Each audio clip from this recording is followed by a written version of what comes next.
Good afternoon, everybody. If you can hear me, type yes in the chat section. Can we all hear me? Okay, good afternoon once again. My name is Dami and I'll be moderating this session.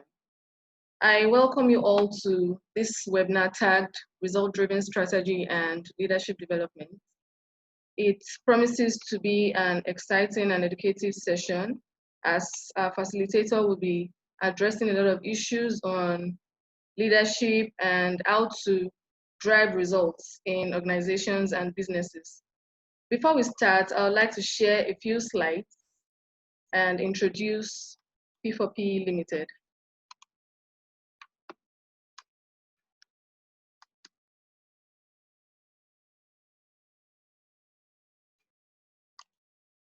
Okay.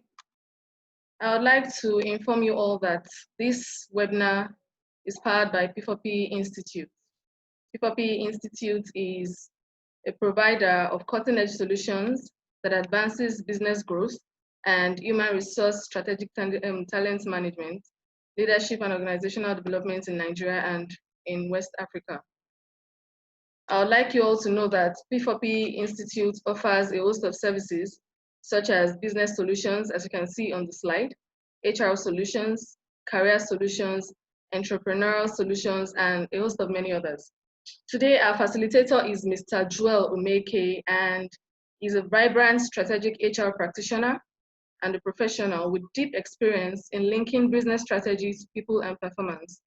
He has an experience of over 19 years, and he has been a change agent for remodeling the HR function and business processes in various organizations like the energy, financial services, manufacturing, ICT sectors, and public services in Nigeria. I would like to announce to you all that he's the founder of P4P Institute, and he'll be here to share a lot of things to us today. I'd like you all to pay attention as he has prepared a lot of things that would help us drive positive results in our organizations. Over to you, Mr.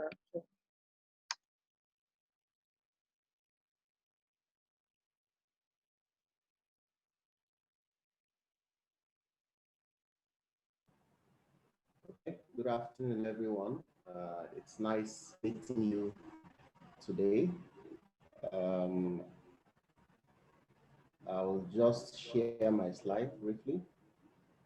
Just give me a second so I can bring up the slide. Okay.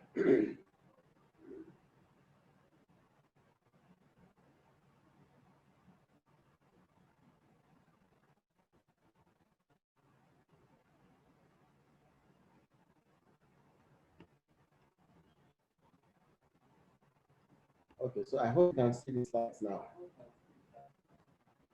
You need to mute your volume. Okay, so our discussion today is going to be on result-driven leadership. We will be examining why leadership, as at this time, has become very important for various institutions, especially given the issues that we are facing globally. If you stay quiet, just mute your laptop. Okay, thanks. I'm trying to get my colleague to mute the laptop. Right, so we'll be looking at why we should pay attention to leadership development and then also to strategic developments. At various times, it is one thing to be a leader. It is another thing entirely. It's another thing entirely to get results from leading. There are individuals who are successful with being influential, but however, the influence does not translate to results immediately, either to the institution or others involved. In trying to define leadership, leadership is said to be like beauty. It is hard to define, but you know it when you see it. You know a leader who is producing results once you become a leader like that. Our goal today is to discover the personal leadership's attributes that will lead to significant results. We shall be paying attention to why the changing complex environment today is causing us a crisis and how we can significantly adjust from those particular areas. We can also look at the challenge that leadership is facing, especially with respect to the kind of skills they need in order to produce results. And then we shall then look at the leadership journey and how successful that can be done within a time frame for organizations. So like has been said earlier, this particular journey must be action driven. For you to be successful with your leadership journey, you must focus a lot on how to achieve phenomenal growth, phenomenal results beyond the point where you are in order to gain the kind of success that you like to have. We will look at perspectives of leadership, what makes up a successful leader. We'll also look at the leadership from the inside out, and then we'll look at reality-based leadership. Then towards the end, we'll look at results-based leadership and how to structure your leadership development program, how to successfully structure your leadership development program. But first, let's start with the definition of leadership. What exactly is leadership? People have defined leadership as traits, some have seen leadership as competencies, and yet others have seen it as characteristics. But if you ask what exactly leads to success within leadership, what makes a leader truly successful?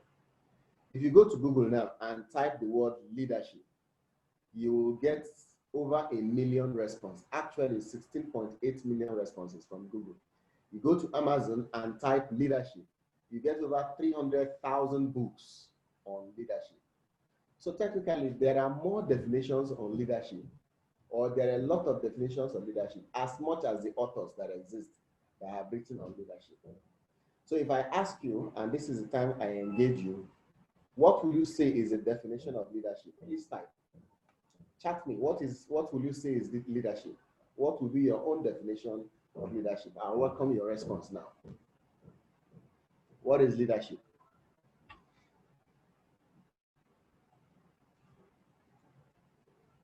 If you are asked to define leadership in few words, what would you say is leadership?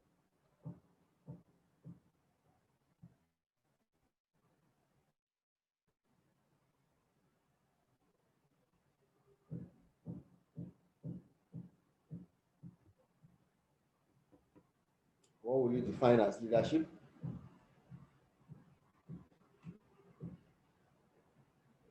Let's see you chat it.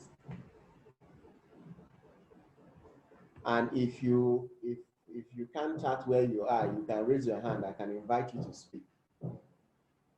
Okay, we'll have our first response here. Abayomi Sikiru says that leadership is that organizational factor that gives direction, purpose, and effect to organizational goals with a purpose to achieving those goals. Thank you very much. LifePage, someone from LifePage Group says leadership is vision and direction.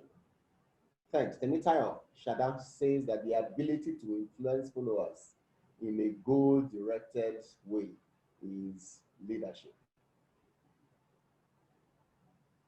Okay, so taking that into consideration, if you look at all definitions, there is a goal, there's an objective, there's a direction by the definitions that we've given here. So that means that leadership leads or guides towards a particular direction, as the case is.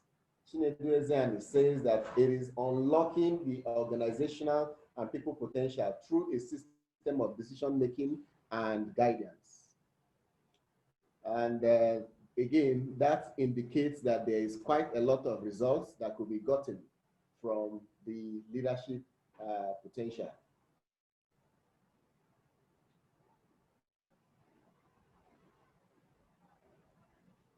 Now, what is leadership by our definition? Let's look at what a few quotes have said.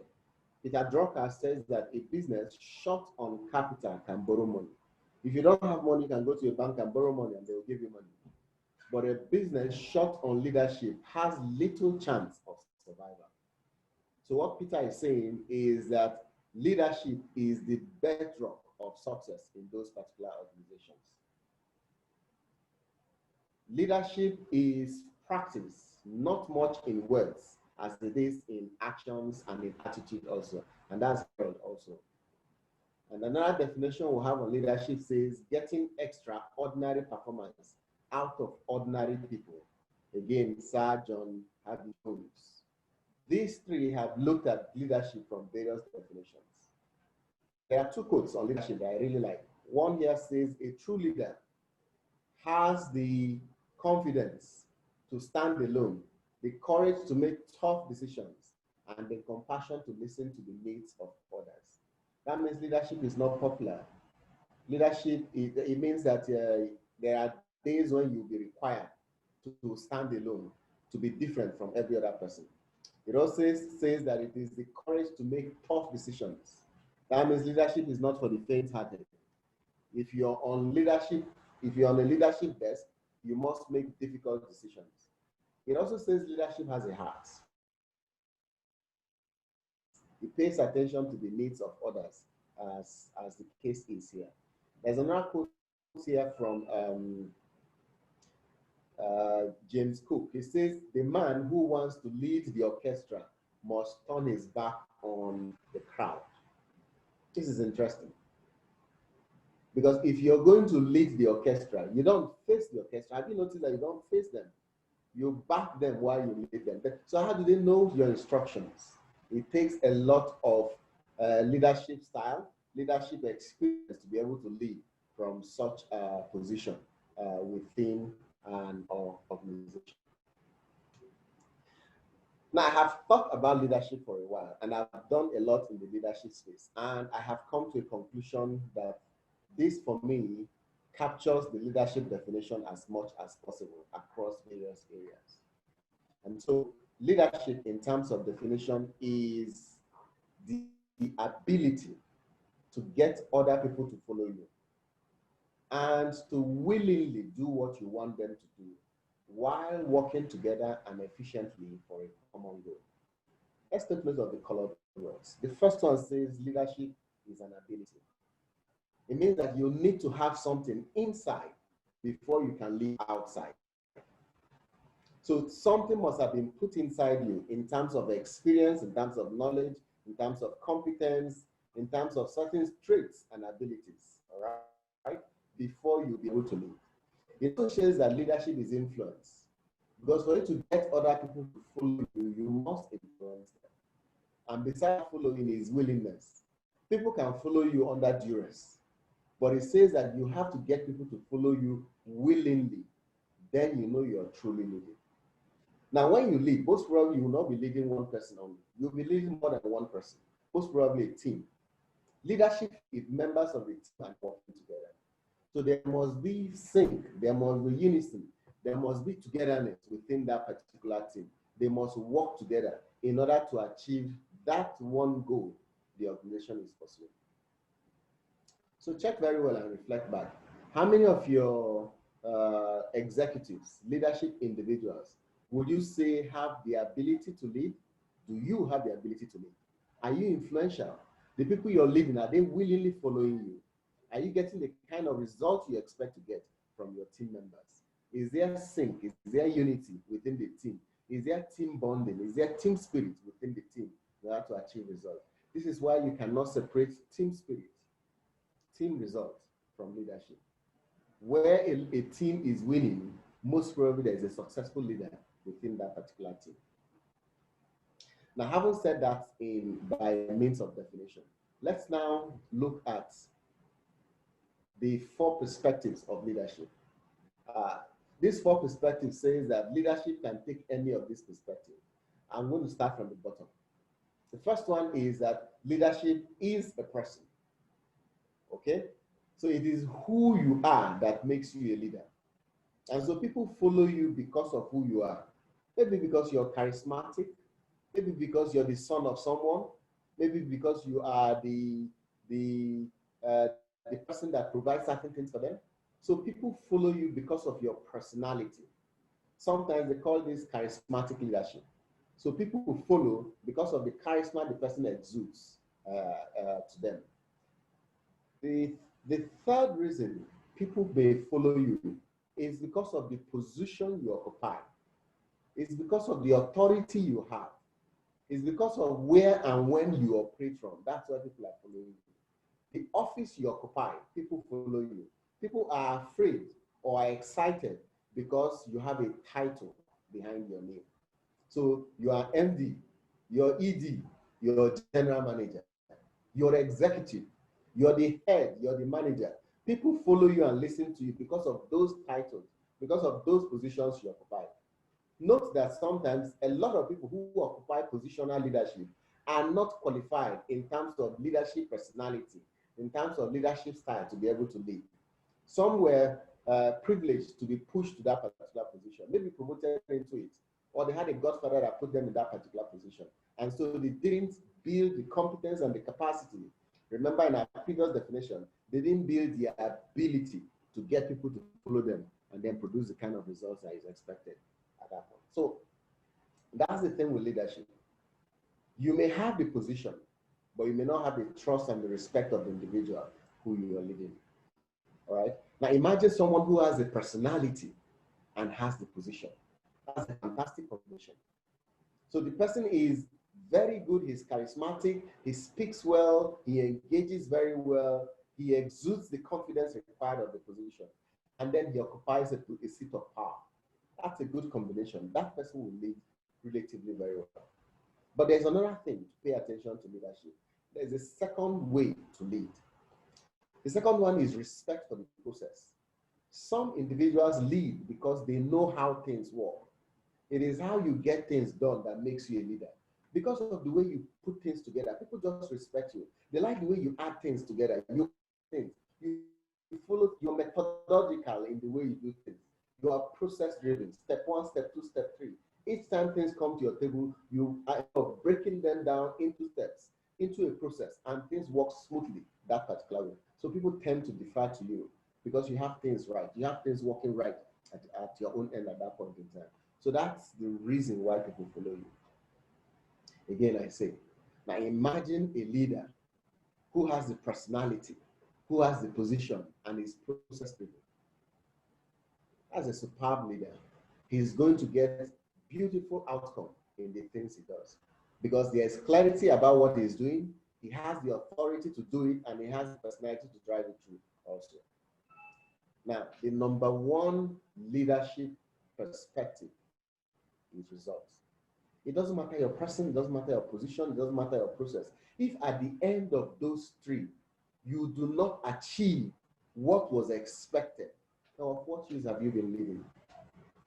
So that's to show you that result-driven leadership is the ultimate leadership weapon.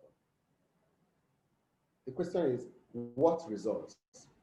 If we're clear on the results that needs to be achieved, and then you lead through based on those particular results, then you get a formidable outcome.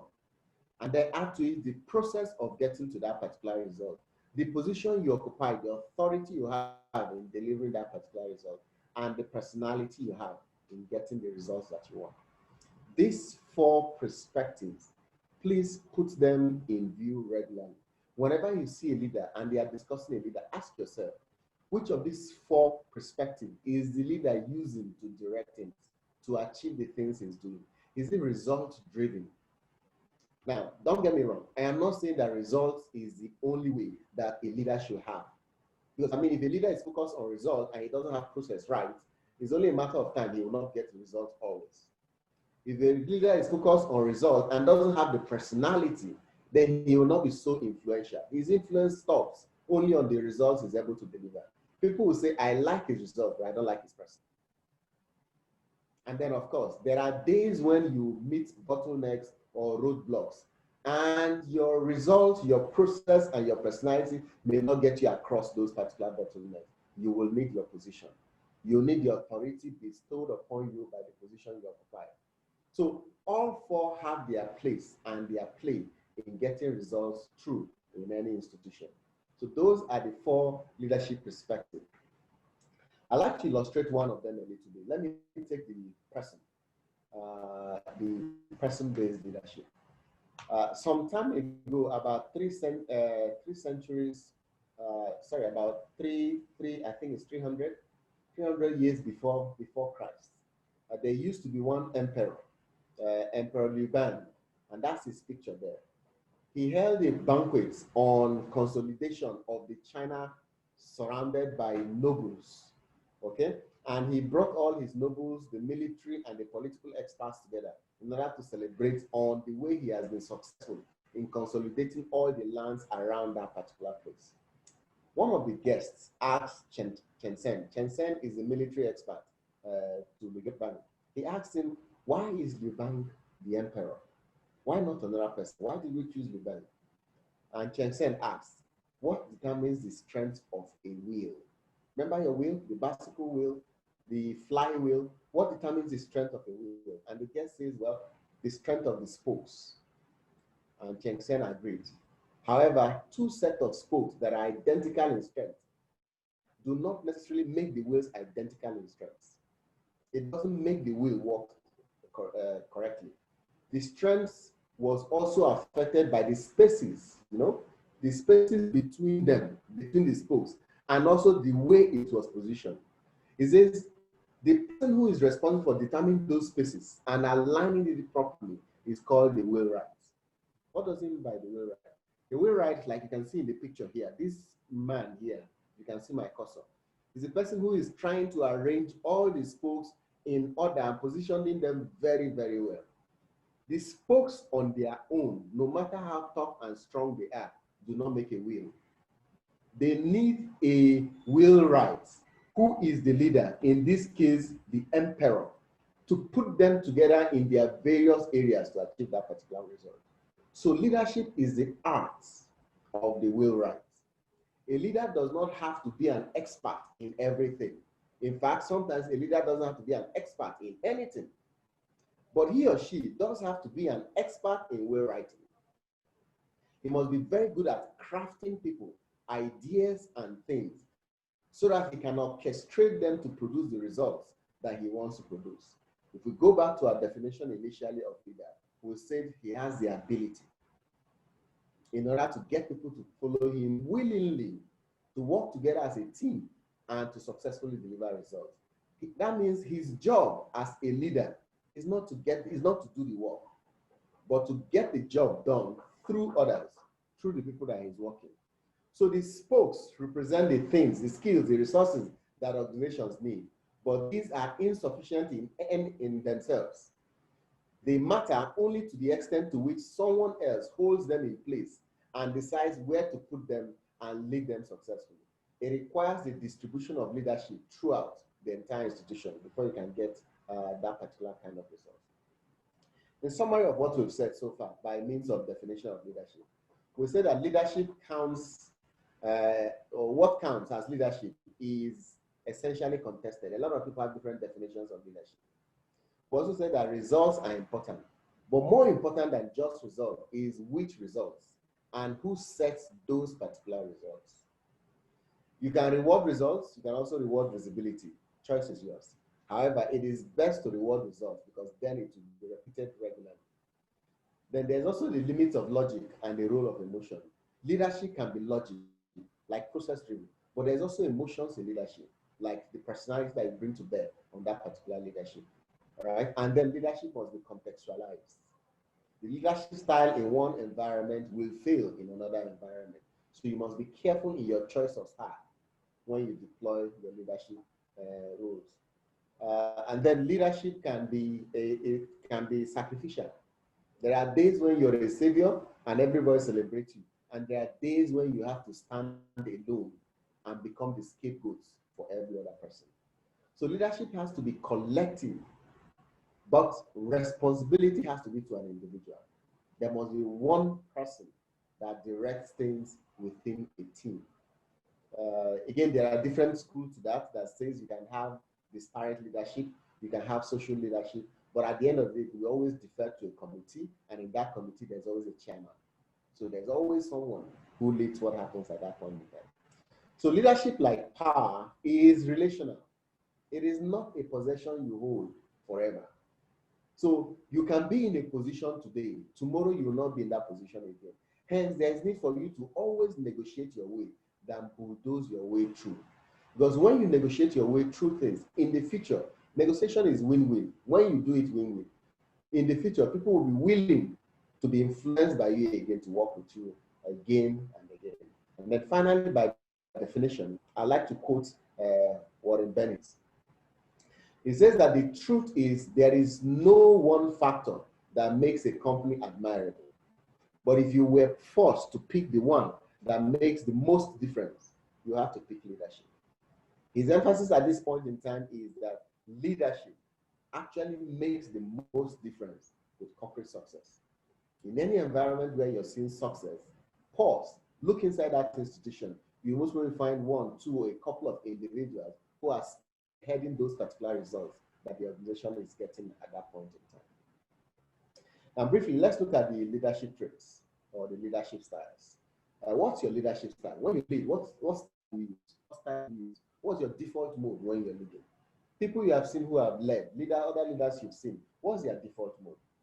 Now, there are two broad areas when it comes to leadership style. You can be assertive or expressive. An assertive leader is a go-getter. He is driven. He is passionate. He moves.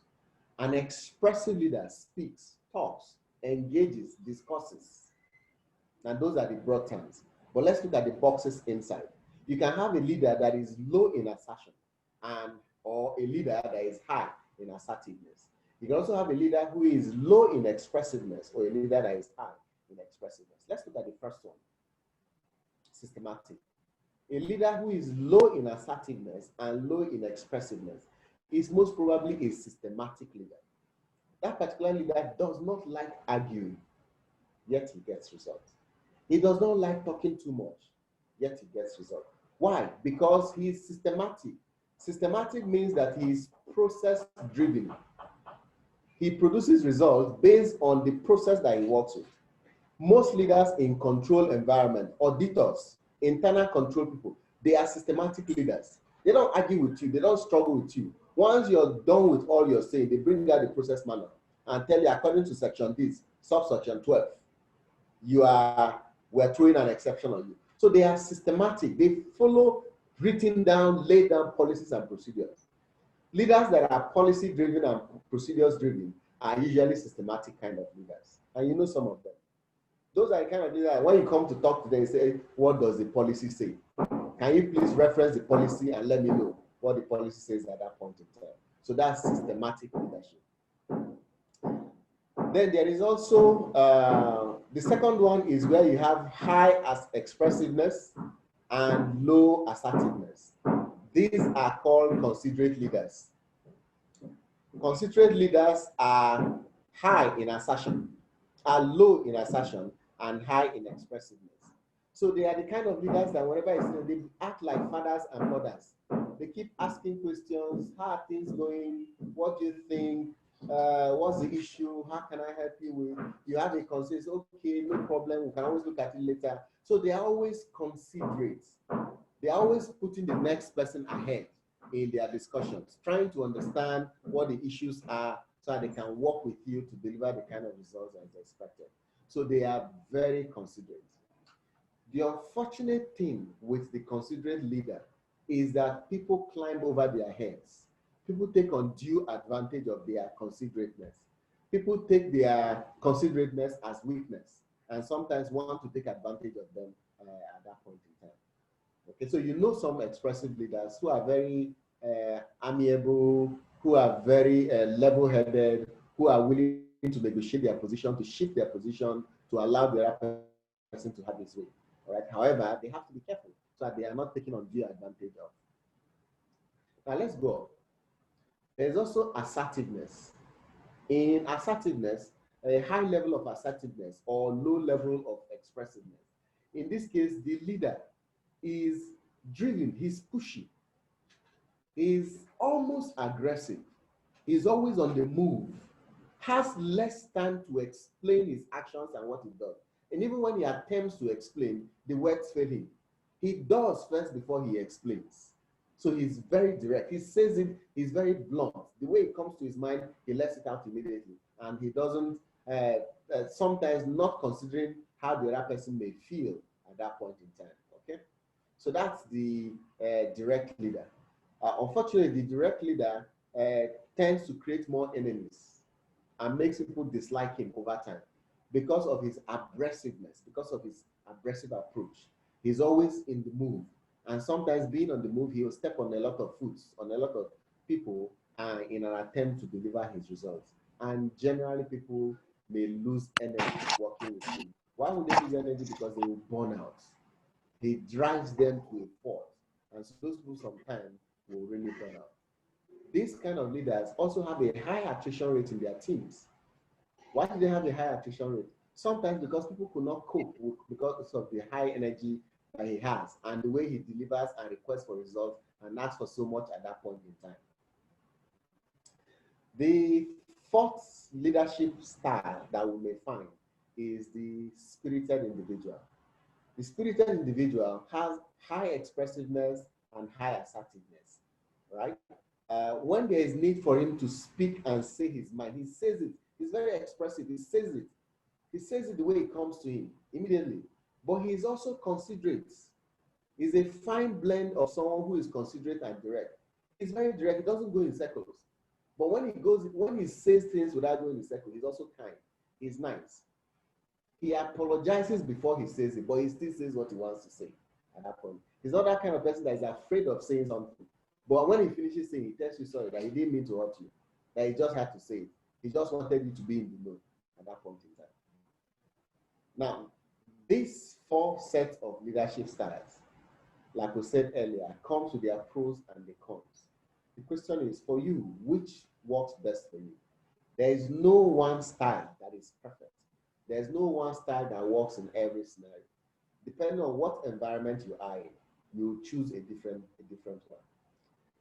A control person who is highly expressive, who is very considerate and low on assertion, is in trouble because people will play over him and take undue advantage of him. A leader who has a lot of people that he is managing, maybe in an operations environment or a production environment, will be in trouble if he's not a direct individual and does not put his foot down to ensure that things and procedures are followed through at that point in time.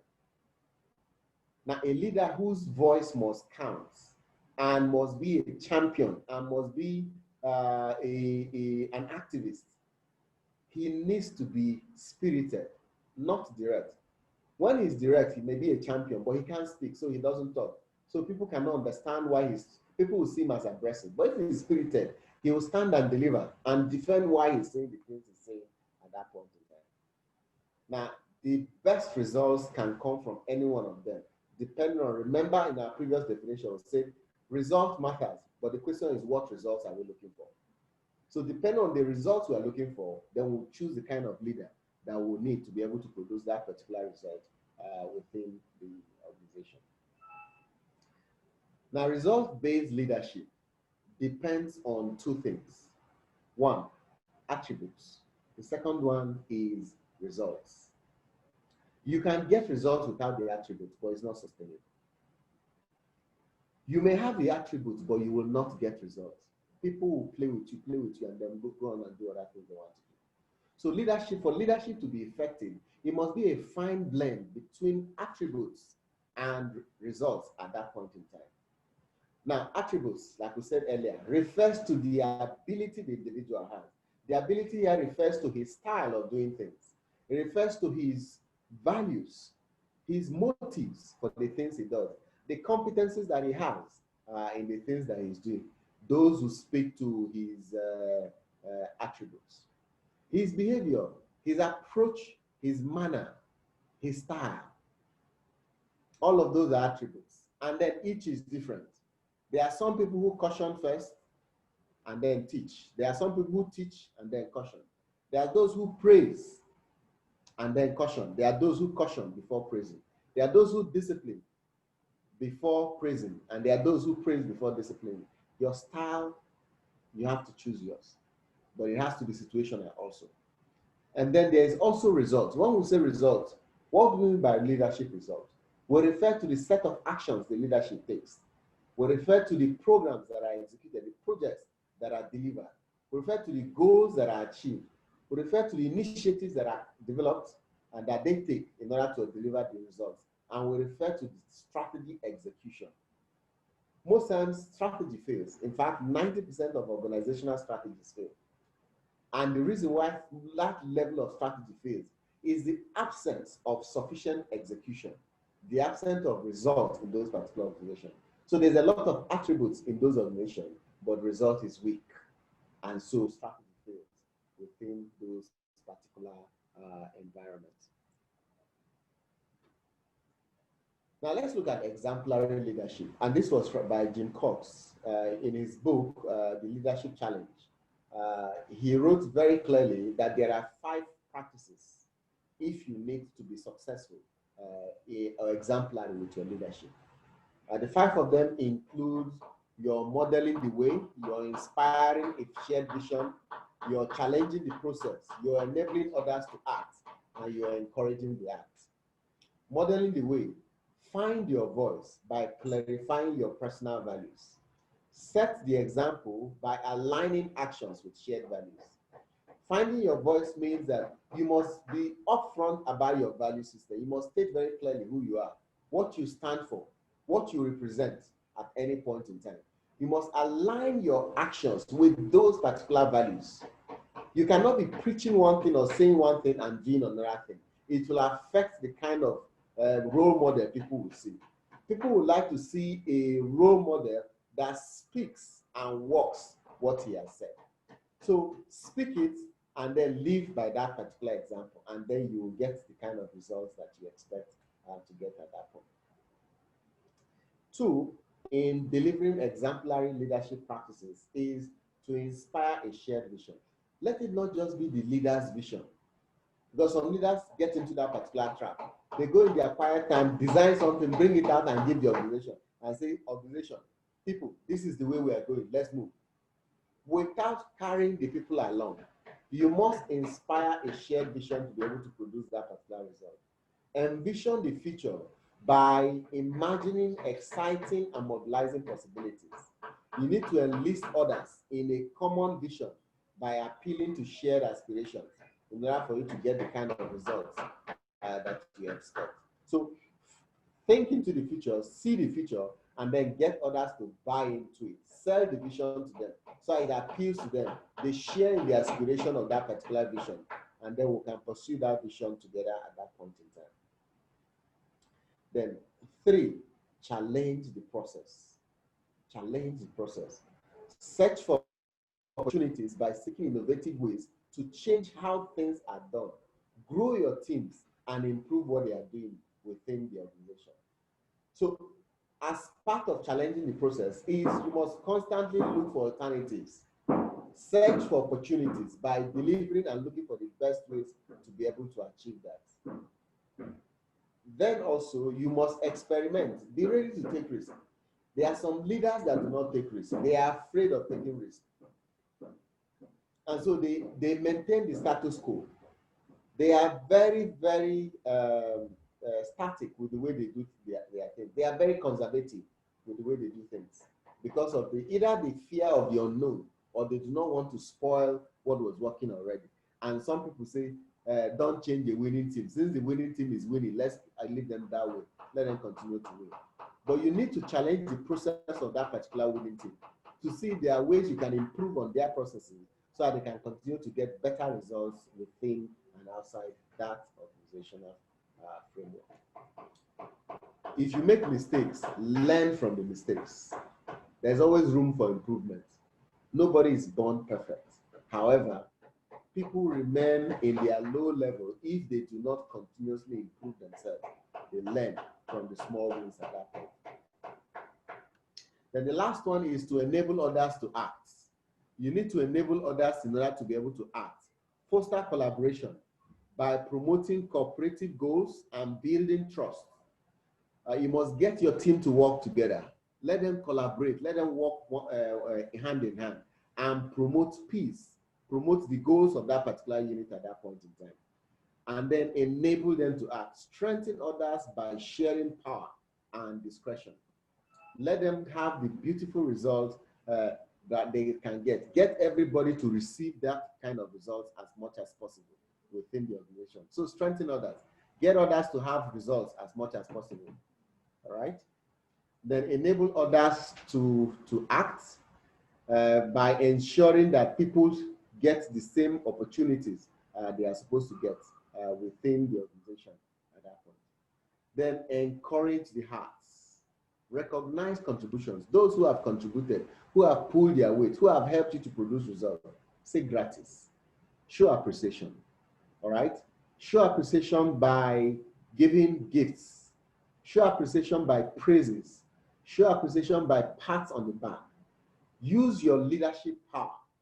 A lot of us have leadership power. So the power of your position, use the power of your position to show gratitude to that particular individual. Use your power of reward, all right, to extend gifts of mercy to that particular individual for what the person has done. By recognizing what he has done, you inspire him to excellence. He will like to do more.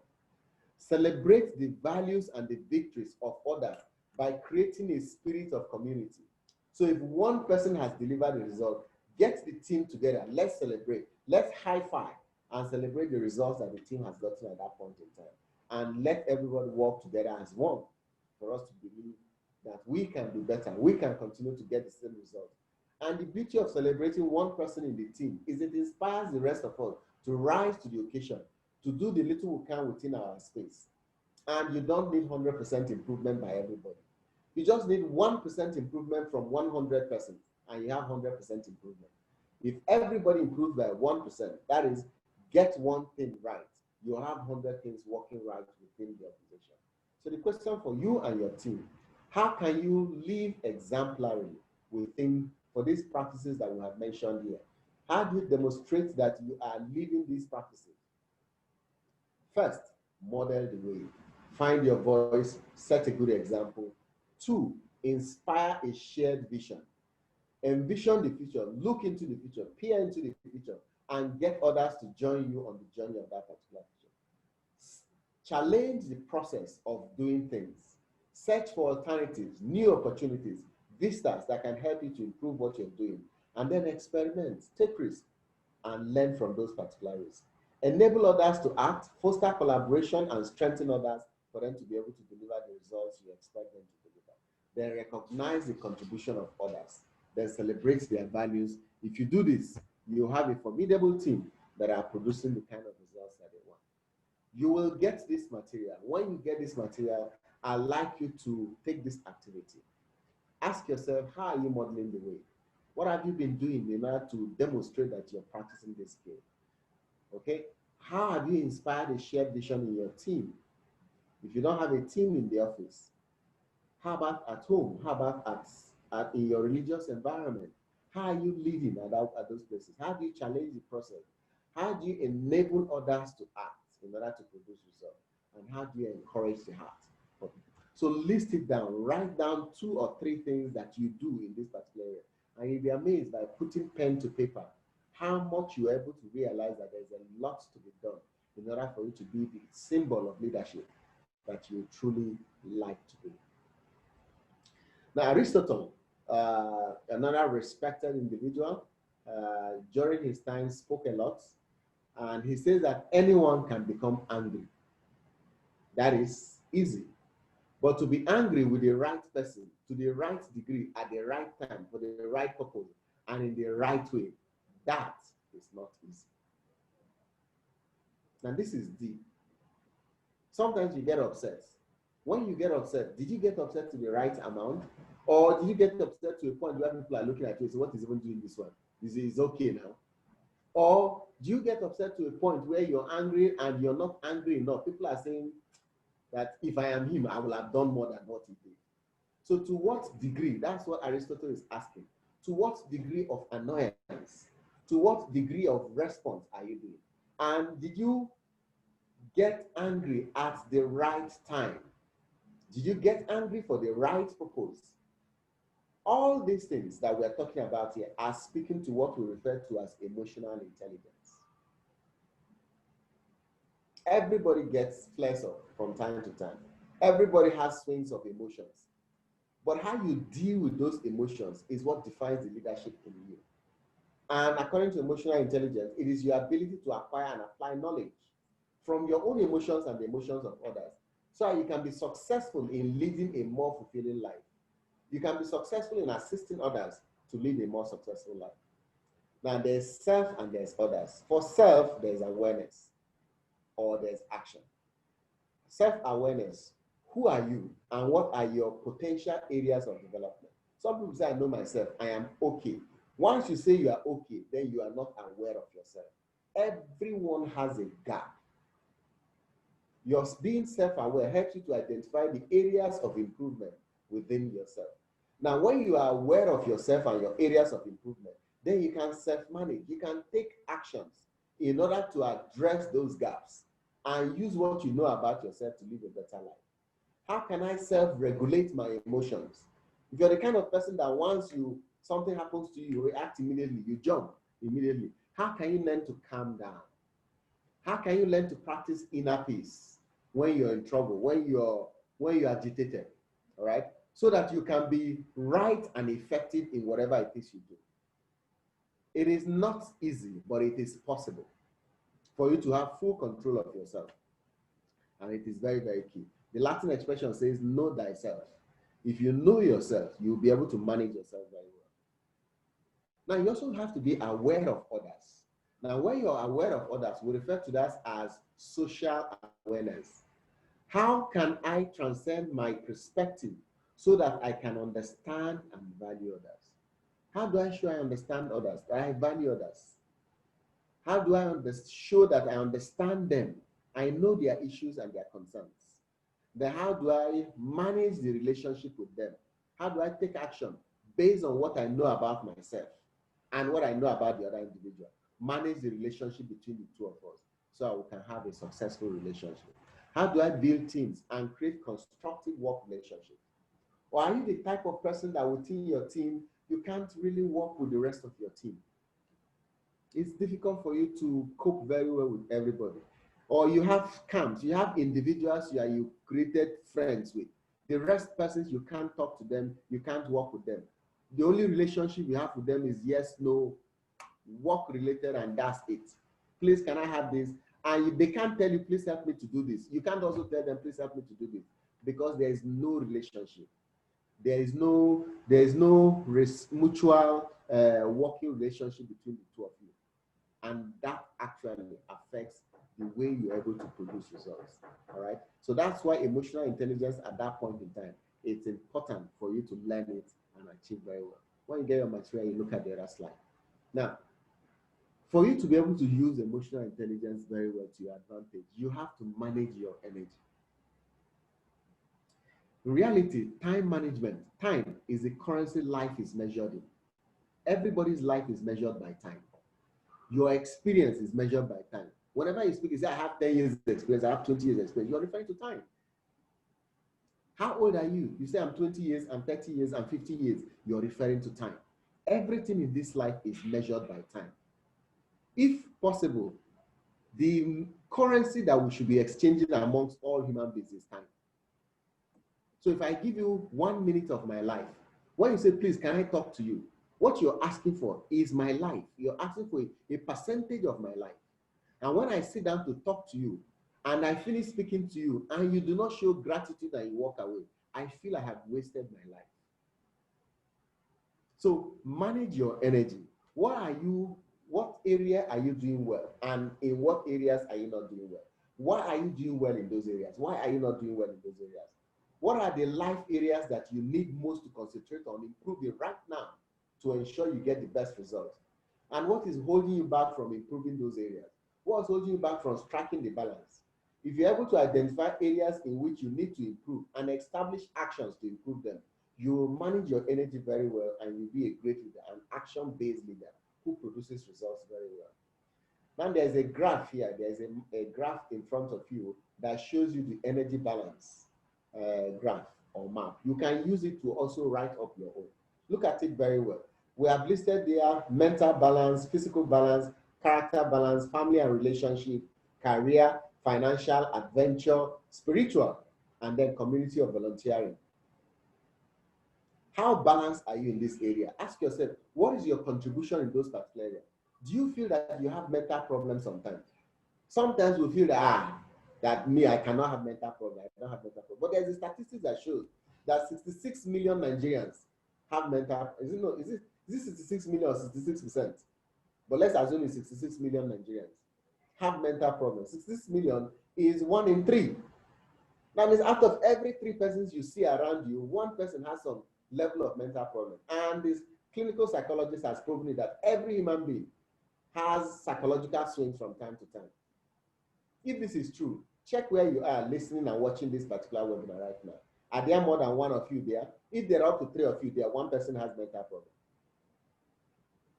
What you need to do is ask yourself, on a scale of 1 to 5, where is my mental balance? 2, physical balance. Are you physically healthy? When was the last time you exercised? You jogged? You ran? When was the last time you went to the gym? When was the last time you stretched yourself? When was the last time you did an indoor gymming exercise? Can you really say you're healthy? If you're above a particular age, what's your heartbeat? What's your blood pressure? So these are things. Your physical balance speaks to your health balance also. And interestingly, your spiritual balance also speaks to those particular areas. Then your adventure. What was the last time you took a holiday? When was the last time you tried something new? Or is it every time you go to that restaurant, it's the same food you eat? Every time you pick up the remote to watch a movie, it's the same movie you watch. Where is the adventure in life? Why is life so boring around you? When you do that and live that kind of life, you end up not being so result driven because you lose the energy to drive for those results that you need. Find your balance. There are some areas where you're more active than the other areas. So what you need to do is allow those areas to remain where they are, except if you feel that the energy in that area is too high, then you can downplay it a little bit. If not so, go to the other areas and pick up the pace there. Pump up the energy in those areas so I can live a well-balanced life. This balanced life will translate back into your office, will translate back into the results you produce within the organization. Now, some of us are very busy. It's called busyness. Extremely busy, running very fast, helter-skelter, running and doing different things. From time to time, measure how fast you're going, how busy you are. Are you busy doing the right things, or you're busy doing the wrong things? Or you're busy doing things that shouldn't be done at all? So in the dashboard of a car, there's the dial that measures the revolutions per minute of the vehicle. Okay, it's asking, is the car running too low? If the car is running too low, that means it is closer to 0. If it's closer to 0, you see that the car is jerking, it's really not moving very fast. And that also shows that you're not getting results in life.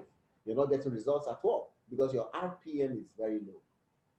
If your RPM is very high, lingering towards the red line, then you're moving too fast. You're most probably dropping a lot of balls. You're making mistakes. You're hurting people. You're having crises here and there. You're firefighting because you do not have the time to catch your breath. And so you're having a lot of things going on at the same time, and most probably you're burning out. And not only are you burning out, you're also burning out other people who are walking around you. They can't breathe. No wonder once it is Friday evening, they claim, thank God it's Friday. And they hate it when it's Monday morning because they are coming back to see you. So learn how to slow down a little bit and pause.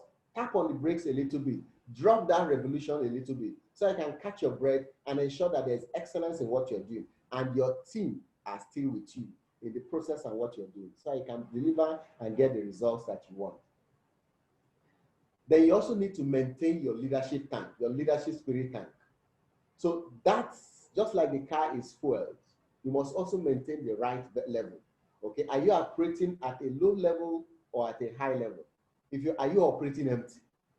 If you look at the graph below here, you notice that here is empty, here is like a quarter, here is half, here is 3/4, and here is full. Are you operating at a full tank as you progress? How full is your spiritual tank today? And what has brought you to this point of being very full? Have you committed more time to looking at what matters to this life? Have you stopped to smell the roses, the flowers you find around you? When was the last time you picked a flower, you cut a flower from a tree? Those shrubs that you see around you, when was the last time you picked one and smelt it? or you're too busy, you don't even notice that you passed a flower. When somebody asks you the flower, what was the color of that flower? You say, which flower? Because you've been moving on empty for a long time. And because of running at that particular level, you cannot notice things around you anymore. This is why result is not, you're not getting the right result. Your leadership style is not producing the kind of results you should produce.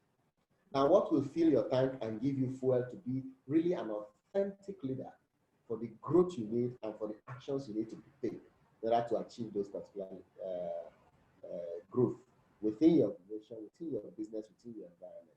You need to think this through, walk it through, and ensure that you get the kind of result that you expect to get. Okay, so here are some things to remember. Know what is not, knowing is not the same thing as knowing how. So knowing what is not the same thing as knowing how. You can know what. In fact, school teaches us a lot of words. Textbooks teach us a lot of words. That's why we call it knowledge. So you have the knowledge, but you don't have the how of how it is done. So there are a lot of people who say, I know it, but I don't know how to do it. So you need to get to a position where not only do you know the what, but you also know the how. Organizations hire people who know the how, not people who know the what. We can buy the what. We can run a training program, 2 days training program, all of us know the what. We can invite a consultant for 2 hours, he'll come and teach us the what. But we need individuals who have walked the path, who know the how, beyond just the what also. Again, knowing the how is not enough. It is not the same thing as doing. There are some people who know the what, who know the how, but don't have the energy, don't have the motivation, don't have the excitement to want to do. And so the biggest gap is the gap of knowing and doing.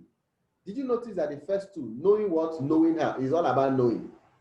We need you to move away from knowing to doing. Because a lot of the actions and the rewards in life, in business, is in the doing.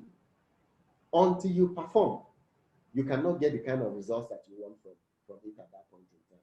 And that's what the conclusion here is. It is only in doing what we reflect our true beliefs and habitual ways of thinking and behaving that we can get the kind of results that we expect to get from ourselves as much as possible. Okay, so this is an example of what you need in order to be able to get the kind of results that you want within your organization. All right. Now, times are changing. Things are difficult around us. Things are difficult around us. Currently, there's a pandemic. Another time is the global meltdown. Is the economy that will have problem. Another time it is terrorist attack. Another thing is the insurgents. There is always a problem around us at every point in time. So we're living in challenging and changing times.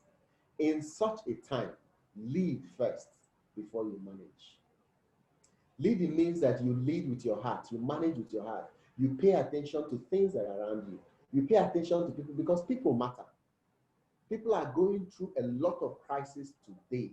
What are you as a leader doing to ameliorate some of those particular crises? What have you done to show them that you care, to show empathy for what they are going through? Some people say we should business first, then life later. No. Business will end, life will continue.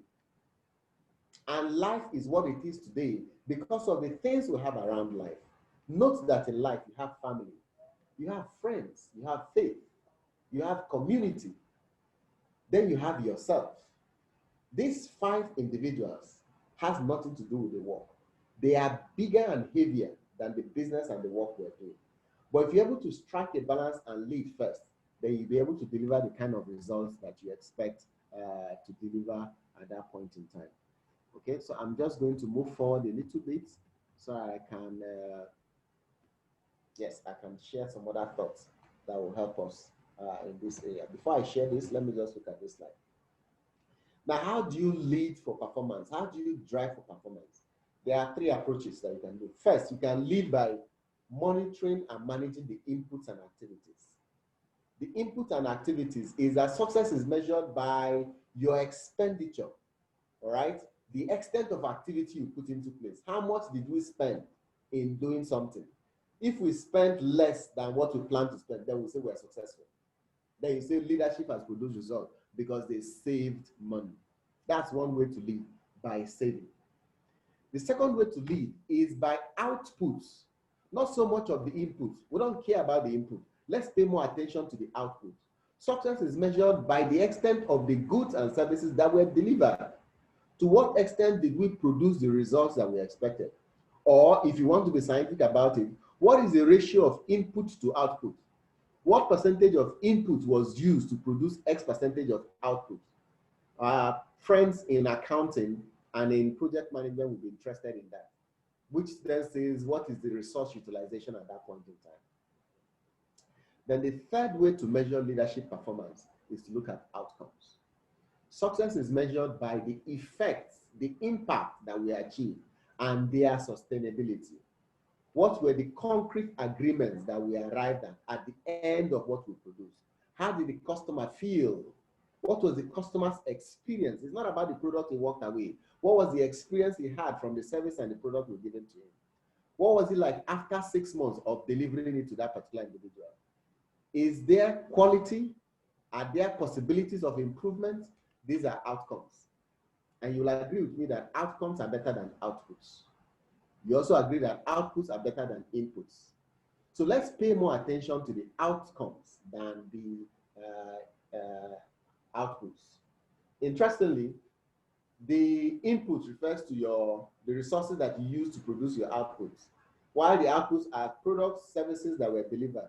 And these outputs can be controlled. You can control quantity, you can control quality, right, of the products and services that you produce. However, you cannot control outcome. It is not controllable. It takes a lot of smart leadership to be able to control impact, effect, and result. Because sometimes you think that the output will make the customer happy, but the customer does not show regard for the output at that point in time. And of course, there's your key result areas, the various areas where you measure and look at things to ensure that they work very well.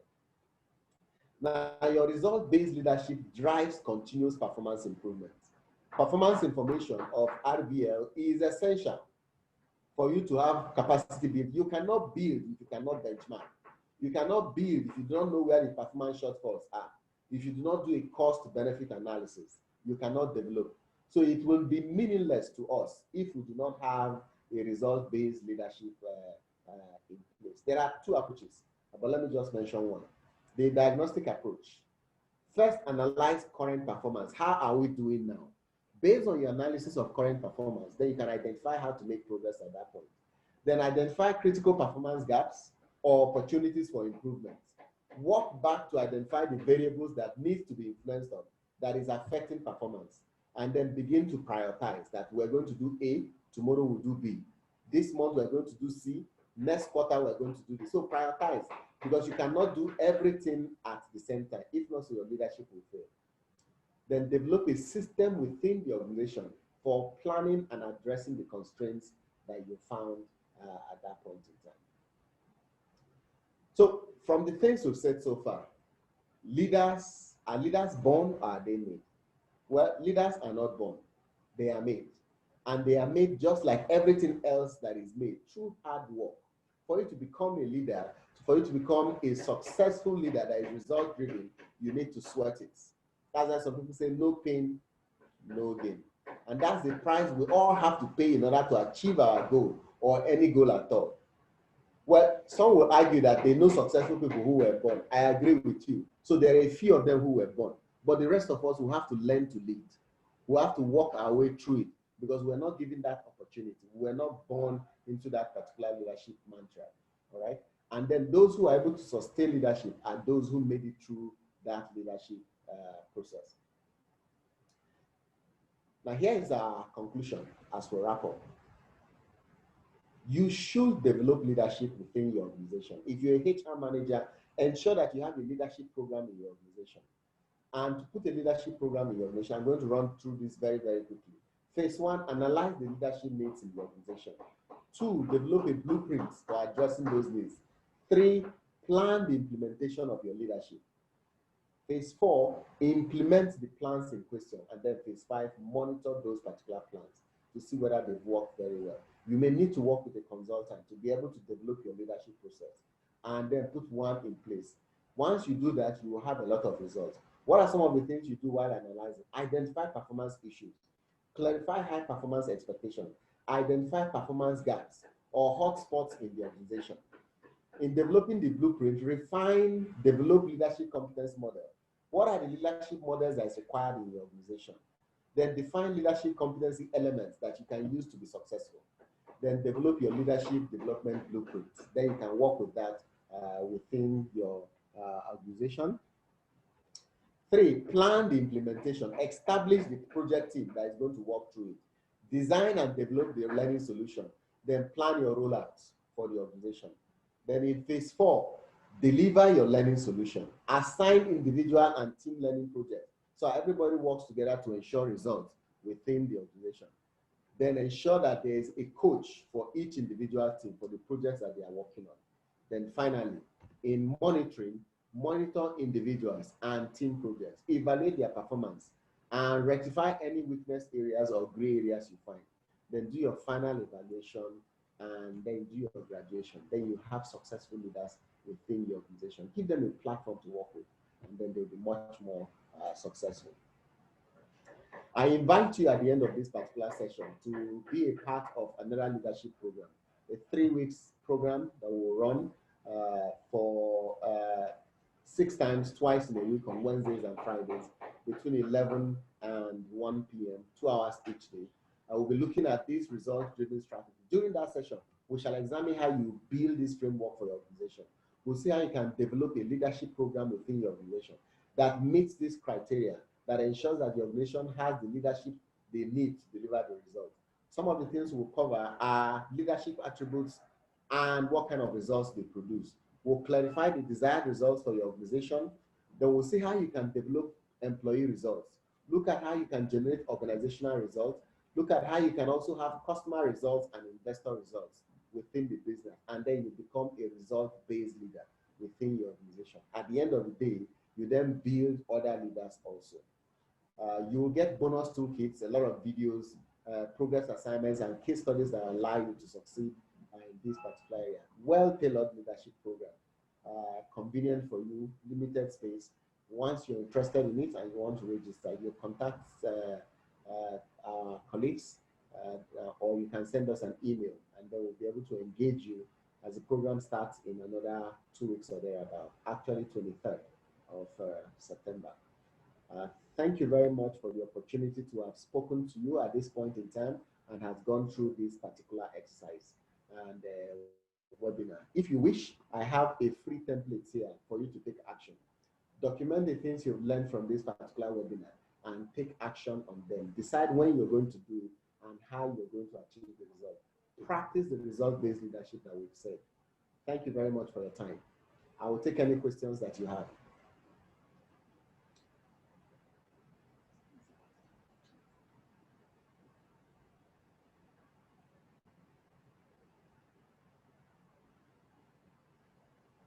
Okay, so you can chat your questions if you have any questions, or you can raise your hand and then we can unmute you and then you can speak. Any one of them works.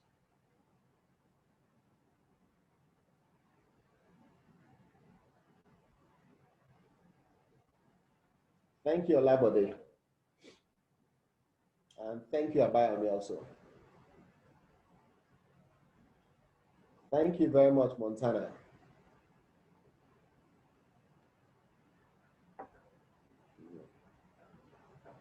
Give them a minute.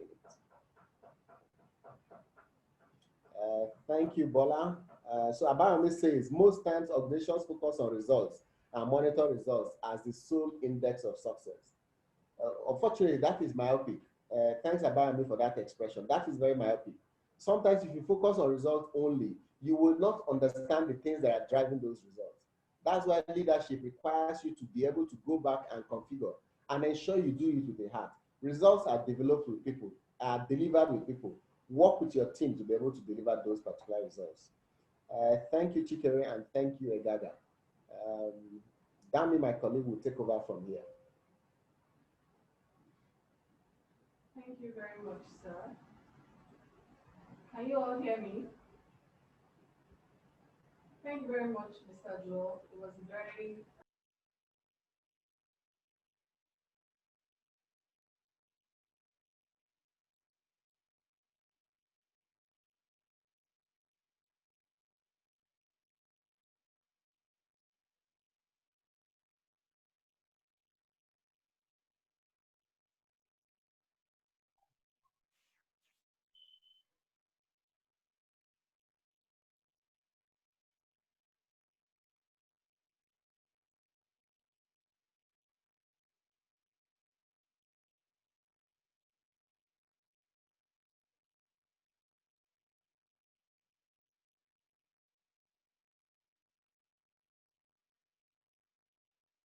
Just take the question.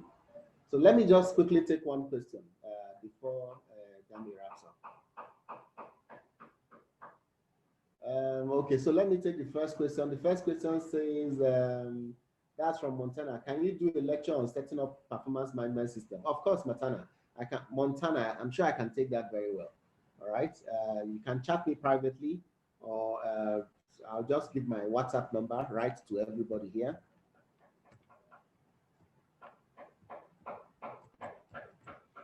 Okay, so that's my WhatsApp.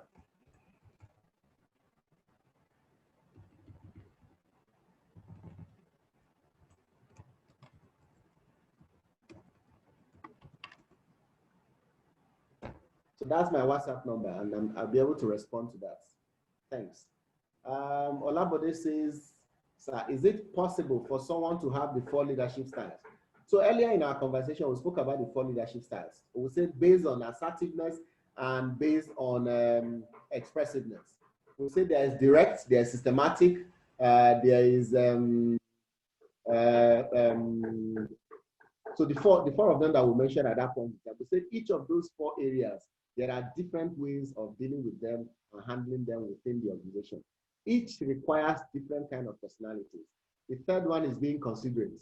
The other one is spirited. So there is spirited, there's considerate, there's direct, and then there's systematic.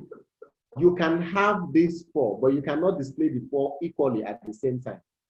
And we also encourage you to adapt a scenario and use a particular one at that point in time. But we always have our default style whenever it is we do the things we do. I, for one, I am very spirited.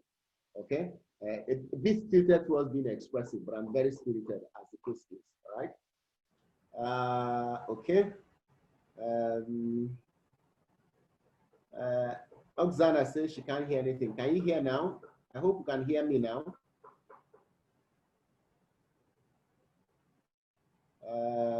Life page says, my question goes thus. How can a leader maintain homeostasis on the path of achieving results in spite of external pressures? The leader needs to use emotional intelligence. We spoke about emotional intelligence. He needs to cultivate inner peace, understand that he must not allow himself to be agitated by various things around him too much. The leader must learn to be proactive and also react very minimally to too many distractions. And the thing with leaders reacting always to everything will mean that they don't have any game plan anymore. So it is important that the leader has emotional intelligence and is able to have control of his emotions and also have good relationship with others. Then he can avoid too much external pressure. Again, external pressures will not end. This life is full of pressures. It is pressure that causes everything to succeed, all right? And then you can achieve results, all right? You need to remind us about our emails when the mic comes back to you. Okay. With your mic. Okay. Abaya says Donald Trump reacts to almost everything. Well, that is very true. That is also why a lot of people appear to struggle with him, with his style of leadership. All right, that they feel that he's too feisty, he's too reactive, all right, and he's a loose. Someone in the media has defined him as a loose cannon because he can just spark and say the things he wants. But a leader must have full control of his words and expression. It is not everything that demands an answer. There are times when a leader can just be quiet and allow things to be. There are days when it doesn't matter, so you allow others to win. Let them have their way at that point in time. All right. So Donald Trump is in a world of his own. We shouldn't emulate everything about Trump. He has his good side. He's a go-getter. He delivers results. We can learn those from him. However, being feisty and reacting regularly may not be a very good thing to learn from that particular leadership icon. Please type in your emails and then you will get the materials. It will be forwarded to you. If you missed the session, as always, you can always preview this particular session on Proversity. If you send us your email, it shows you attended this particular session, and you get a link on Proversity, and you watch this for free. But if you're not able to send us your email now, that means you may not have access to this PowerPoint presentation and then the recorded video also. Thank you again for your time. You can unmute yourself and say a word or two of pleasantries as you move away, as you sign off.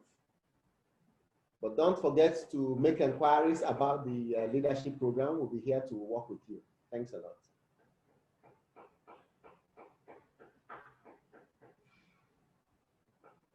Thank you. Thank you from Ghana. Wow. Thank you, Mr. Joel. Thank you, Mr. Joel. Thank you, sir. Thank you. Thank you very much, you Mr. Joel. Thank you. Thanks a lot. Thank you so much, Mr. Joel. It's always exciting engaging with you. Thank you so much, Mr. Joel, for this insightful section. God bless you for always trying to create an impact in our lives and our career. Thank you so much. How are you? Are you pregnant? Yes, there's a question. I want leadership session. Okay. Waiting for the question. It hasn't come here. I know the sessions will be wrong in the program. How are you?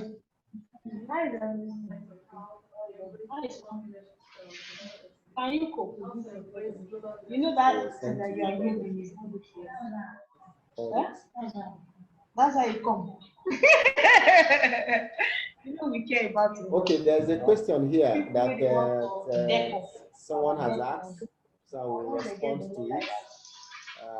The question is on global leadership. Let's wait for it to show up on the chat. So the question is, my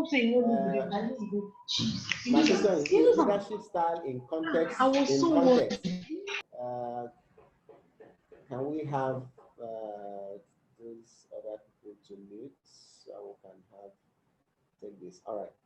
So is leadership style in context transcends what is practiced here in Nigeria? Can you please put more light on how we can embrace global leadership style without exhibiting the normal practice here in Nigeria? Can we look beyond present leadership context? Okay, yes and no. You can practice the global leadership style. I wouldn't say global leadership style, but I would say best recommended practice in terms of leadership. And please know that leadership is situational. So what leadership style works in Ghana may not work in Nigeria. What leadership style works in Russia may not work here in Nigeria. However, there are basic leadership styles that works almost in every place. For example, being considerate. There is no place where considerateness doesn't work. So you try it and then you get results from it. In other environments, being spirited can also help also for you to be able to get the kind of results you want. But in the Nigerian context, we have our leadership style in Nigeria, the way we do things in Nigeria, all right? The way we lead in Nigeria. It may not work for us 100%, but in our context, in our environment here, this is who we are. Now we can borrow some leadership practices across. Please wait. We can borrow some leadership practices across and use them to augment the one we have here. But at the end of the day, we need to use the same leadership styles that is peculiar to us here, that is good for our culture. Because you can't take away culture, the influence of culture when it comes to leadership style. We lead according to the culture you find in an environment. If you bring again, America has shown that they can welcome any kind of leadership. Obama is 100% different from Donald Trump.